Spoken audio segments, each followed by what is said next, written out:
수고하고 무거운 짐진 자들아 다 내게로 오라. 내가 너희를 쉬게 하리라. 하나님의 음성 듣고 주님 앞에 나왔습니다. 주님의 백성들을 하나님 축복하여 주시옵소서. 이 시간에 한량없는 은혜를 우리 가운데 부어 주시옵소서. 하나님의 음성 듣기를 원합니다. 우리를 향하신 하나님의 뜻을 깨닫기를 원합니다. 말씀 가운데 역사하여 주셔서 우리 안에 있는 모든 죄와 허물들을 사하여 주시고 우리 안에 있는 모든 질병과 연약함들을 치료하여 주시고 우리의 간절한 기도와 소원을 따라 역사하여 주시옵소서. 이 예배 온전히 하나님께만 드리기를 소망하고 예수님 이름으로 기도하옵나이다. 아멘. 제가 미리 통역하는 우리 자매한테 미리 얘기를 해놨어요. 순서 없이 가니까 우리 베테랑이 앉아서 나가야겠다. 오늘 얼마나 이럴 때마다 통역하는 분한테 얼마나 죄송한지. 제가 이 설교 본부를 목요일날 넘겨주거든요. 목요일날 넘겨주는데 틀림없이 다 그대로 아주 잘 설교 본부를 가지고 통역을 준비했을 텐데 제가 막 그냥 이 싱크율이 한 50% 이하로 떨어지면 막 설교하고 나면 막 진땀이 나요. 죄송해서 미안하고. 요즘은 그런 소리 안 하는데 여기 앞에 있는 누구라고 말할 수는 없지만 막 짜증을 내요. 목사님 오늘 막 60%밖에 안 된다고. 야, 내가 할 말이 없다 내가. 그러고 가는데 오늘 그날이 되지 않을까. 심히 걱정이. 지금 심판대 앞에 선다면 이라는 제목으로 함께 은혜를 나누고자 합니다. 여러분, 만약 지금 여러분에게 5분 뒤에 여러분이 예수님의 심판대 앞에 서게 된다는 그런 통보를 받을 때 여러분 그 5분을 어떻게 사시겠습니까? 뭘 생각하겠습니까? 여러분 그 5분을 어떻게 보내겠습니까? 굉장히 정말 도당도 안 할 질문이 될 수 있을지도 모르겠습니다만 우리가 진정한 신앙인이라면 늘 이런 마음의 자세로 살아가야 한다 하는 것이 오늘 설교의 요지입니다. 오늘 이 성경 말씀을 대할 때 두 가지를 우리가 느낍니다. 오늘 이 고린도서 5장 1절부터 10절의 이 말씀을 대할 때 느끼는 게 뭐냐면 첫째는 정말 바울이라는 사람이 정말 위대한 신앙인이구나 하는 걸 느낍니다.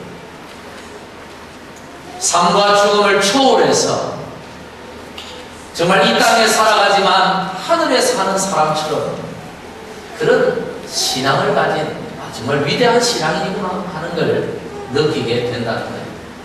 두 번째는 뭐냐면 거기에 비해서 내가 너무 초라한 신앙인이구나 하는 내 신앙의 초라함을 느끼게 되는 것입니다. 오늘 2절에 보니까 사도 바울이 이런 말을 해요. 참으로 우리가 여기서 그 다음에 탄식하며 하늘로부터 오는 우리 처소로 드립기를 간절히 사모하노라. 무슨 말일까요? 이 말은 하나님께로부터 오는 이 처소라는 말은 집이나 장소를 의미하는 것이 아니라 우리 영혼의 집, 그야말로 몸을 의미하는 것입니다. 몸. 하나님이 주시는 그 영원히 변치 않는 그 몸을 입기를 간절히 바란다. 천국을 소망하는 표현입니다. 8절에 보니까 또 이런 말씀이 있어요. 우리가 감대하여 원하는 바는 차라리 몸을 떠나 주와 함께 있는 그것이라. 그가 힘드니까 빨리 죽고 싶다 이런 얘기가 아니라 주와 함께 있기를 사모한다라는 얘기. 포인트가 중요해요. 내가 이 세상을 떠나서 주님과 함께 살기를 바란다 할 때 포인트는 주님과 함께 사는 것입니다. 그런데 어떤 분들은 빨리 죽어야겠구나 이렇게 생각하는 분들이 있어요. 여러분, 이건 아니에요. 사도 바울이 빨리 죽어야겠다, 이걸 얘기하는 게 아니에요. 여러분, 예수 믿는 여러분 빨리 죽으십시오. 그래서 천국 빨리 가십시오. 그걸 얘기하는 것이 아니라, 이 땅에 내가 몸을 입고 살아가지만 주님과 함께 사는 그날을 더욱 간절히 바라고 사모한다, 그런 말씀입니다. 여러분, 바울은 이 주님과 함께 사는 삶, 천국에서 주님과 함께 살아가는 그 삶을 간절히 열망하고 사모하고 살았다는 것입니다. 만약에 자기에게 누군가가 어떤 삶이 더 낫습니까? 지금 이 땅에 살아가는 그 삶하고 죽어서 천국에서 영원히 살아가는 그 삶하고 두 삶 중에 하나를 선택하라면 어떤 삶을 선택하겠습니까? 라고 누군가가 바울에게 묻는다면, 바울은 두말할 것도 없이 죽어 주님과 함께 살아가는 그 삶을 선택하겠노라, 이렇게 오늘 이 말씀의 성경에서 고백하고 있는 것입니다. 만약 여러분에게 동일한 질문을 한다면 사도 바울과 같은 대답을 하실 수 있는 분이 과연 이 중에 몇 분이나 계십니까? 저를 포함해서 과연 몇 사람이나 있어요? 이 자신 없는 질문입니다. 저도 마찬가지입니다. 우리가 정말 하늘을 소망하고 살아가야 하는데, 우리의 이 소망을 저 하늘에 두고 주님과 함께 영원히 살아가는 그 영생복락의 축복의 그 삶을 바라보고 우리가 이 땅을 살아가야 하는데, 정작 우리의 삶은 거기에 소망을 두고 살아가는 삶이 아니라 어떻게 해서든지 단 하루라도 더 살아보려고 이 땅의 목적을 두고, 이 땅의 목표를 두고, 이 땅에 소망을 두고 그렇게 살아간다. 하늘하고는 전혀 상관없는 신앙생활을 하고 있다라는 것입니다. 여러분의 신앙을 지금 무시해서 제가 이런 표현을 하는 게 아닙니다. 이 중에는 아마 하늘을 정말 간절히 바라고 사모하는 분들도 계실 줄 압니다만, 우리가 왜 저 하늘을 소망할 수 없는가를 지금 말씀드리려고 제가 이런 말씀을 하는 거예요. 왜 예수 믿으면서도 하늘의 소망을 두고 살아가지 못하는가? 그건 우리에게 있는 하늘보다 더 강한 어떤 애착이 있기 때문에 다라는 것입니다. 뭐냐면 삶의 본능이에요. 살고자 하는 욕망. 모니터 소리를 조금만 줄여주세요. 지금 뭔가 탕탕 튀는데, 살고자 하는 그 욕망이 하늘의 소망보다 더 강하기 때문에 예수 믿으면서도 하늘을 바라보기보다는 이 땅의 삶에 집착할 수밖에 없다라는 것입니다. 어떤 사형수가 이제 사형을 앞두고 있으면서 자기가 글을 남겼습니다. 자기의 간절한 소명이 지금 하나가 있는데, 그것은 나무에 거꾸로 매달려도 1시간만이라도, 거꾸로 매달려 있어도 좋으니까 단 1시간만이라도 더 살았으면 소원이 없게. 여러분, 1시간 더 살아면 뭐 하겠습니까? 사형수에게 1시간 더 산다고 그에게 그 삶이 도대체 어떤 의미가 있습니까? 그럼에도 우리 인간들은 누구나 알 것 없이 그 1시간 더 살려고 하는 욕망이 우리 안에 본능적으로 있다라는 것입니다. 부산에 은퇴하신 목사님들이 많이 계셔요. 70이 되어서 이제 은퇴를 하시고, 사실 은퇴를 하시고 난 다음에 할 일이 없으시죠. 어떤 목사님들은, 유명한 분들은 여기저기서 초청을 받아서 설교를 할 기회가 있겠지만, 대부분 은퇴하신 목사님들은 하실 일이 없습니다. 뭐만 남았습니까? 천국 갈 날만 바라보고 살아가시는 거예요. 그런데 이렇게 이제 어떤 모임이 있어서 이제 은퇴하신 목사님들 뵙고 인사를 드리잖아요. 뭐 인사를 어떻게 드리겠어요? 목사님 어서 천국 가십시오. 이렇게 인사할 수는 없는 거잖아요. 그렇잖아요. 그래서 아유 목사님 참 건강해 보이십니다. 오래오래 사세요 라고 하면 그 말이 좋아가지고 얼굴이 하시고. 여러분 그 목사님들이 어떤 목사님입니까? 평생 목회하시면서 천국에 대한 그 말씀을 얼마나 많이 전한 목사님. 천국의 소망을 두고 살자. 우리가 천국을 바라보고 살자. 우리가 저 천국을 꿈꾸고 살자. 그렇게 설교하셨지만 정작 이제 별로 하실 일도 없고 이제는 천국 갈 소망밖에 없는 분이 오래 사시라고 말하면 좋아하신다는 거예요. 하루라도 더 살고 싶어 하신다는 거예요. 천국보다는 그래도 이 땅에 더 살고 싶어 하는 그런 본능이 목사님들 안에 있다는 겁니다. 그 목사님이 나쁘다 이런 얘기가 아니라 오해하지 마십시오. 우리 인간은 목사든 누구든 이 땅의 삶에 대한 그런 본능, 애착이 강하다는 거예요. 이것을 이겨내는 사람은 저 천국을 바라보고 살 것이고 이것을 이기지 못하는 사람은 예수 믿으면서도 여전히 이 땅에 소망을 두고 단 한순간이라도 단 한 시간이라도 더 살고자 수단과 방법을 가르지 않은 채 몸에 좋다는 건 다 먹으면서 그렇게 살아갈 수밖에 없는 한낱 인간의 모습으로 살다가 마지못해 천국 가는 분들이 있을 거예요.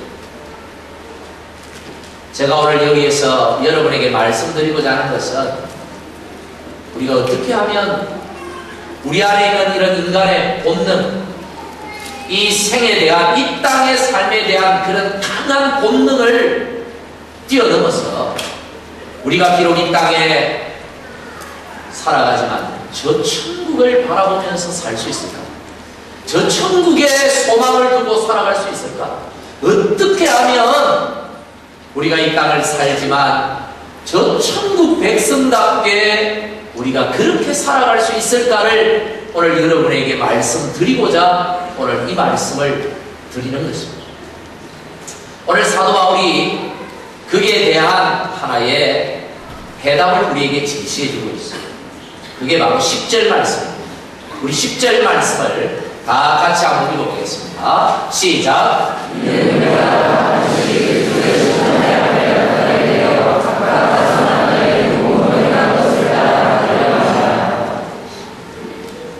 여러분, 이 믿음이 좋은 사람은 믿음이 성숙하면 성숙할수록 자기의 본능을 이 생에 대한 이 강한 집착을 누르고 뭘 바라보냐면 저 하늘을 바라보는데 어떻게 바라보는가 하면 내가 그리스도의 심판대 앞에 설 날이 다가온다라는 그 사실을 인식하면서 바라본다는 것입니다.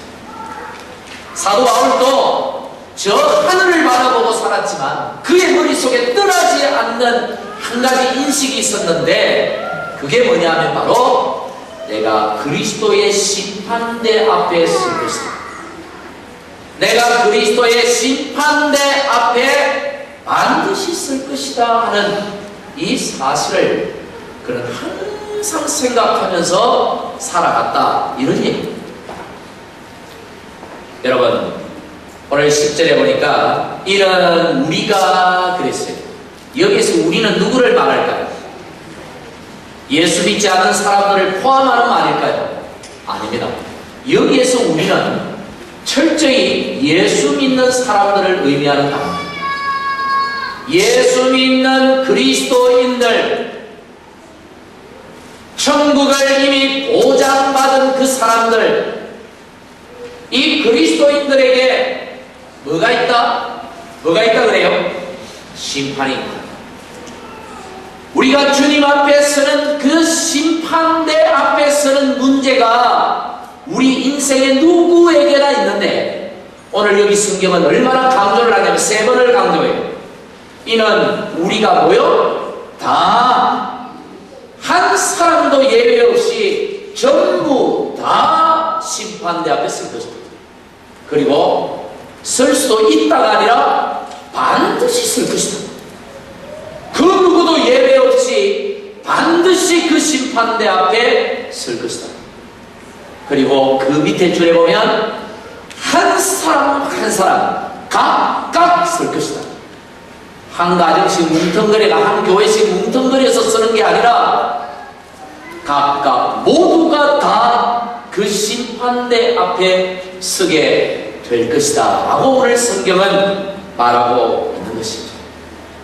그런데 여러분, 여기서 우리가 한 가지 알아야 될 것은 이 심판대는 예수 믿지 않는 사람들이 서는, 예수하고 상관없는 사람들이 서는 심판대는 아닙니다.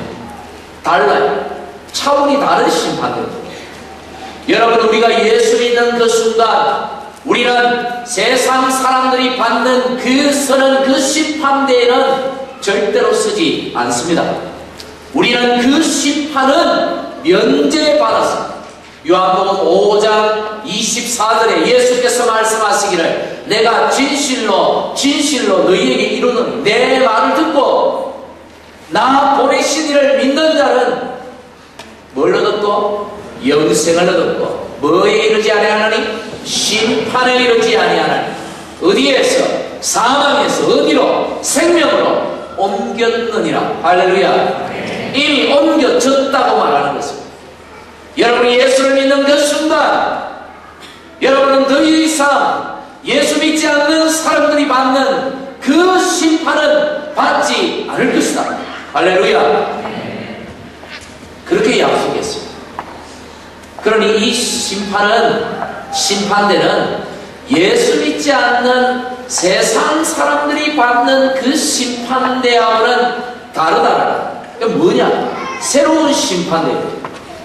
예수님 앞에 우리가 서는데 그 서는 날 어떻게 되는가? 보니까 어떻게 된다고 그랬어요? 10절에 띄워 넣으세요. 뭐라고 그랬어요? 5장 10절. 심판대 앞에 어떻게 된다고요? 나타나게 된다. 나타난다. 우리가 그 심판대 앞에 섰는데 어떤 심판대인지는 정확하게 몰라요. 예수님 앞에 서는 건 분명해요.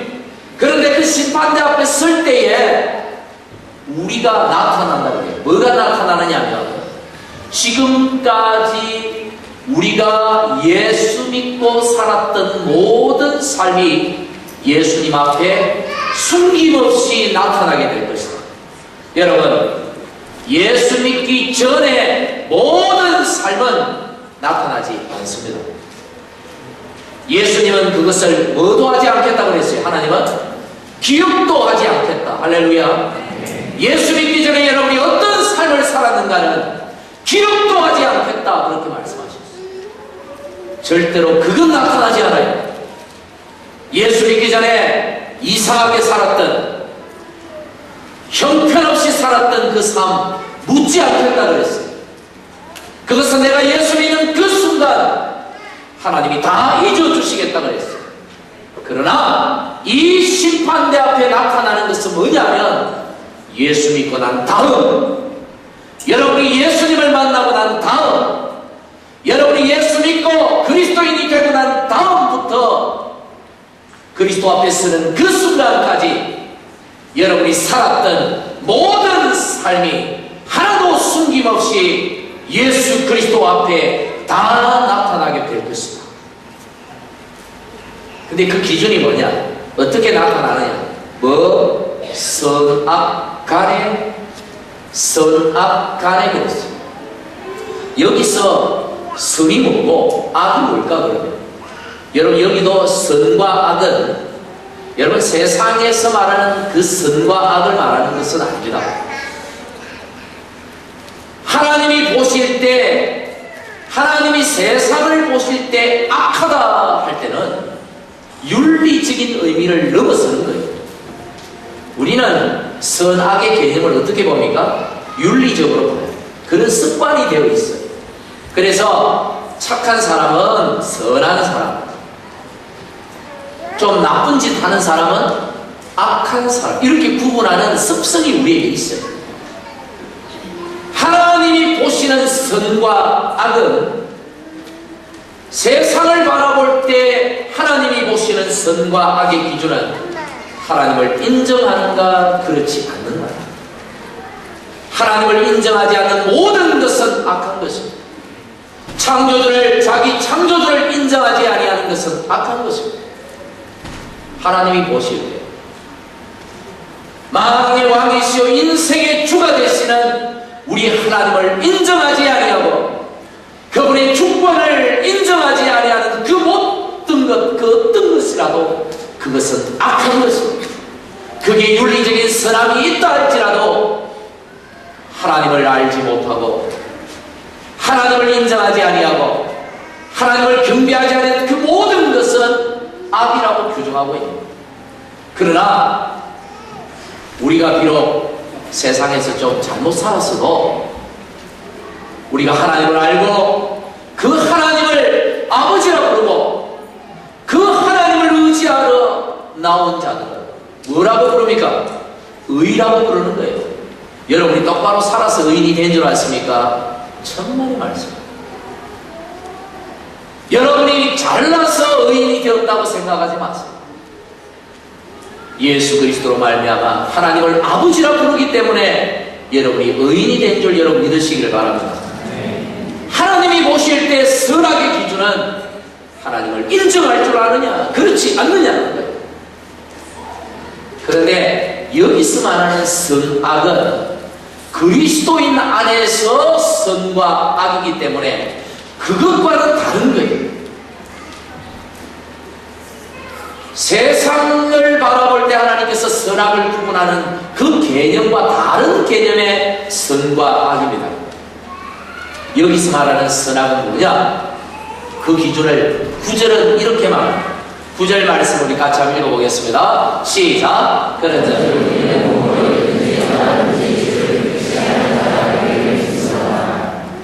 여기서 말하는 선은 몸으로 있든지, 이 말은 무슨 말입니까? 살아있든지 떠나든지, 이건 무슨 말입니까? 죽든지 살든지 죽든지 우리가 늘 주를 기쁘시게 하고자 애쓰고 힘쓰는 삶, 이것을 선이라 말하고, 여기에서 악이라는 것은 주를 기쁘시게 하는 반대의 삶, 주를 아주 슬프게 하는 삶, 그런 뜻이 아니라 주를 기쁘시게 하는 반대의 삶은 나를 기쁘게 하는 것입니다. 나를 기쁘게 하는 것. 예수는 믿어요. 하나님도 아버지라 불러요. 예배도 드려요. 그러나 그의 삶은 자기를 위한 삶, 자기를 기쁘게 하는 삶, 주를 기쁘게 하는 삶이 아닙니다. 이걸 악이라 표현하는 것입니다. 여러분,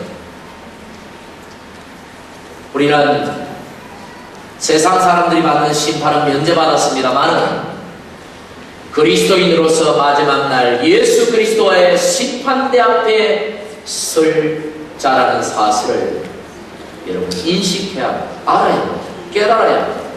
그리고 그날 내가 예수 믿고 난다, 예수 믿기 전에 삶은 다 하나님이 잊어주신다 했으니까 걱정할 필요가 없습니다만, 예수 믿고 난 다음에 내가 살았던 그 선과 악한 선악간의 삶들, 주를 기쁘시게 살았는지 아니면 나를 기쁘게 하며 살았는지를 평가받는 그날이 올 것이다. 이것이 바로 오늘 사도 바울이 얘기하고 있는 말씀입니다. 우리가 이것을 인식하고 살 때, 이 개념을 가지고 내가 선한 삶을 통하여, 주를 기쁘시게 하는 삶을 통하여 내가 반드시 그분 앞에 서는 그 날이 올 텐데, 내 삶이 숨김없이 그날에 다 드러날 텐데 내가 어떻게 살아야 할까? 내가 어떤 마음으로 살아야 할까? 내가 무엇을 하며 살아야 할까?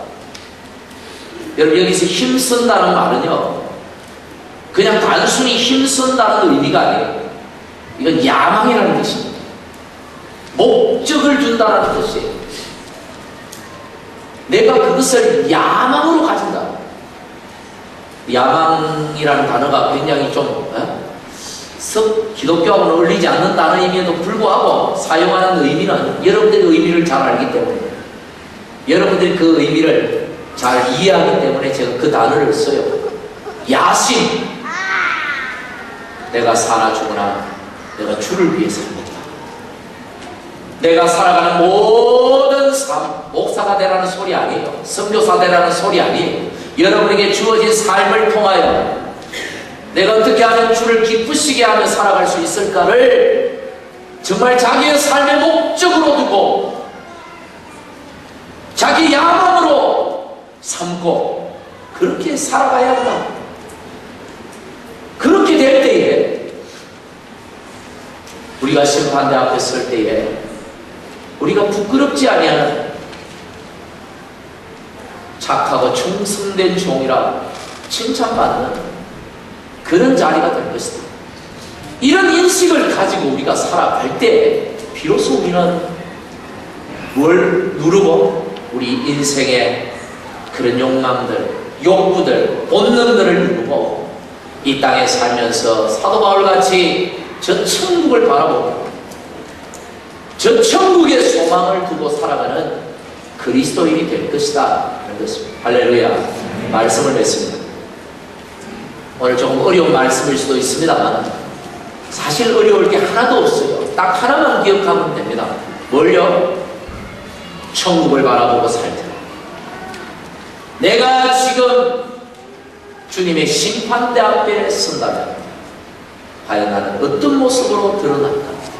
이것 생각하고 살자는 거예요. 우리 사람들은요, 좀 자기 인생을 계산하는 습관이 있습니다. 한 50년 남았다. 저는 자꾸 이렇게 한 50년 더 살 거라고 하잖아요. 아주 자신만만하게 살아요. 밤마다 걷습니다. 운동하고. 몸에 안 좋은 거 먹지 않아요. 건강하게, 어떻게든 건강하게 살아요. 건강하게 살아요. 목회하는데 아파가지고 비실비실하면서 목회할 수 없고 건강하게 목회해요. 은퇴할 때까지. 근데 내가 50년 산다고 해서 50년 살 수 있는 건 아니에요. 하나님이 주셔야 되는 것이죠. 우리 젊은 분들 몇 년 살까요? 우리 앞에 젊은 분들이 좀 앞으로 한 80년은 살 수 있어요. 80년.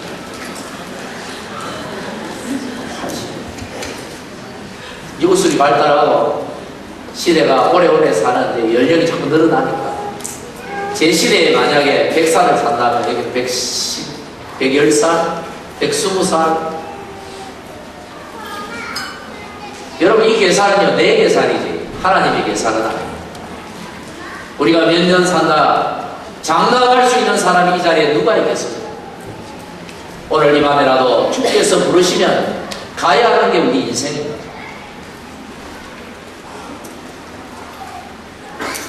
이 러시아의 19세기에 유명한 이 작가가 한 사람이 있습니다. 도스토옙스키라고 하는, 발음도 어려워요. 도스토옙스키라는 이 유명한 작가가 있습니다. 이 작가가 28살에 정치범으로 사형 선고를 당했습니다. 이제 집행을 위해서 끌려나갑니다. 영하 50도가 되는 추운 날씨에 들판에서 기둥 3개가 세워져 있는데 그 기둥에 매여가지고 묶여서 총살을 당하는 거였어요. 그날 사형을 당하는 사람이 9명, 자기가 8번째 순서입니다. 그래서 3사람씩 죽고 3사람 사형당하고 이제 마지막 3사람이 묶였습니다. 자기가 가운데 묶였습니다.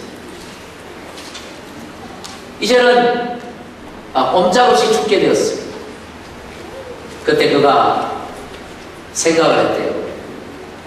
내게 이제 내게 남은 삶이 5분밖에 남지 않았다. 내게 남아있는 이 5분을 내가 어떻게 하면 의미 있고 가치 있게 쓸 것인가. 대단한 분이죠. 그런 생각이 어디 들겠어요. 대단한 분이죠. 내게 남은 이 5분을 어떻게 쓸까? 어떻게 써야 정말 후회하지 않을까? 그래서 생각합니다. 계산합니다. 나름대로 2분은 자기의 가족들을 생각하고, 그리고 자기 좌우에 있는 이 동료들에게 마지막 작별 인사를 하는데 사용해야겠다. 그래서 그렇게 했습니다. 이제 3분이 남았어요. 3분 중에 마지막 1분은 마지막 내가 떠나는 이 땅과 이 하늘을 내가 둘러보는 데 사용해야 합니다. 마지막이 이제 본 하늘이잖아요. 그래서 마지막 1분은 총살 당하기 직전 마지막 1분은 하늘을 둘러보면서 그렇게 죽어야겠다. 이제 2분이 남았어요. 그럼 이 2분은 어떻게 쓸 것인가? 계산을 하는 거예요. 내가 이 2분은 어떻게 쓸까? 그래, 내 지나온 28년의 삶을 한번 돌아봐야겠다. 그리고 28년의 삶을 돌이켜봅니다. 돌이켜집니까? 이 상황에서 아무 생각이 안 나지만 답답하지. 이 짧은 2분 동안 자기의 삶을 돌이켜보려고 하는 찰나, 딸까닥 하는, 철컥하는 이 총알이 장전되는 소리가, 총알이 실탄이 약실 안에 들어가는 그 소리가 나는 것입니다. 그 순간 그의 마음에 공포가 몰려왔습니다. 내가 이제 죽으면 어떻게 될까? 저 총알이 나를 향하여 날라와서 내 몸에 박힐 때 그 다음에 나는 어디로 가는 것일까? 내가 어떻게 될까? 여기에 대한 두려움과 공포가 그를 사로잡아 버렸습니다. 꼼짝없이 이제는 이 공포 속에, 두려움 속에 죽게 생겼어요.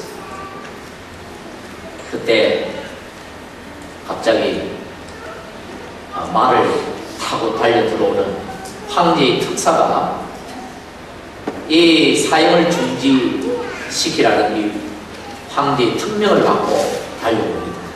그래서 살았어요. 기적같이 살았어요.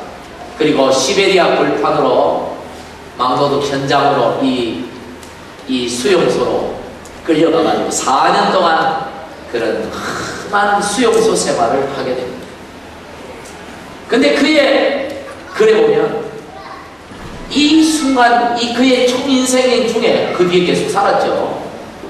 이 5분, 자기가 사형 틀에 매달려서 자기가 생각했던 그 5분이 자기 인생의 방향과 자기 인생의 목표와 자기 인생의 전부를 결정해버렸다. 그렇게 글을 썼어요. 여러분, 그렇지 않겠습니까? 잊을 수 없는 그 5분, 잊을래야 잊을 수 없는 그 절체절명의 그 5분이라는 그 시간, 그때 그 자기가 생각했던 내가 이 1분을, 이 2분을 내가 어떻게 쓸 것인가, 그 분을 다투며 고민하고 생각하고 내가 이 2분이 지난 다음에 내 인생은 어떻게 될 것인가를 고민했던 그 순간이 그의 인생 전체를 통째로 의미 있는, 가치 있는 인생으로 바꿔버렸다는 것입니다. 10년의 시간이 중요한 게 아니라, 100년의 시간이 중요한 게 아니라, 오늘 하나님 앞에서 진지하게 고민하고 내가 어떤 삶을 살아갈 것인가, 하나님 앞에서 내가 정말 어떤 모습으로 내가 그 심판대 앞에서 나타날 것인가를 진지하게 고민하는 그 5분이 여러분의 인생을 바꿀 것입니다. 저는 확신합니다. 할렐루야. 오늘 성령께서 주시는 메시지가 무엇입니까? 하나님이 오늘 저와 여러분에게 동일하게 주시는 오늘 메시지가 무엇입니까? 생각하라는 것입니다. 여러분의 인생의 마지막 5분을 생각해 보라는 것입니다. 이번 한 주간 여러분 성령께서 여러분에게 숙제를 내어주십니다. 이 5분을 생각해 보십시오. 내가 주님 앞에 5분 뒤에 지금 선다면, 5분 뒤에 선다면 나는 그 5분을 어떻게 쓸 것인가? 여러분 숙제입니다. 그래서 교회까지 와가지고 숙제를 어떻게 하나 이렇게 생각할 분들 계실지 모르겠지만 여러분 인생의 숙제입니다. 셀 모임을 하시면서 이 5분을 나누십시오. 셀 모임 할 때 여러분 셀 리더들 꼭 기억하십시오. 5분을 나누십시오. 내가 5분 뒤에 주님 앞에 선다면 내가 그 5분을 어떻게 쓸 것인가?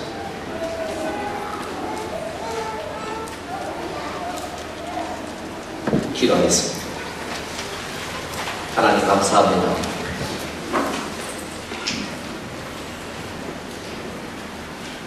(5분) 뒤에 주님 앞에 서야 한다는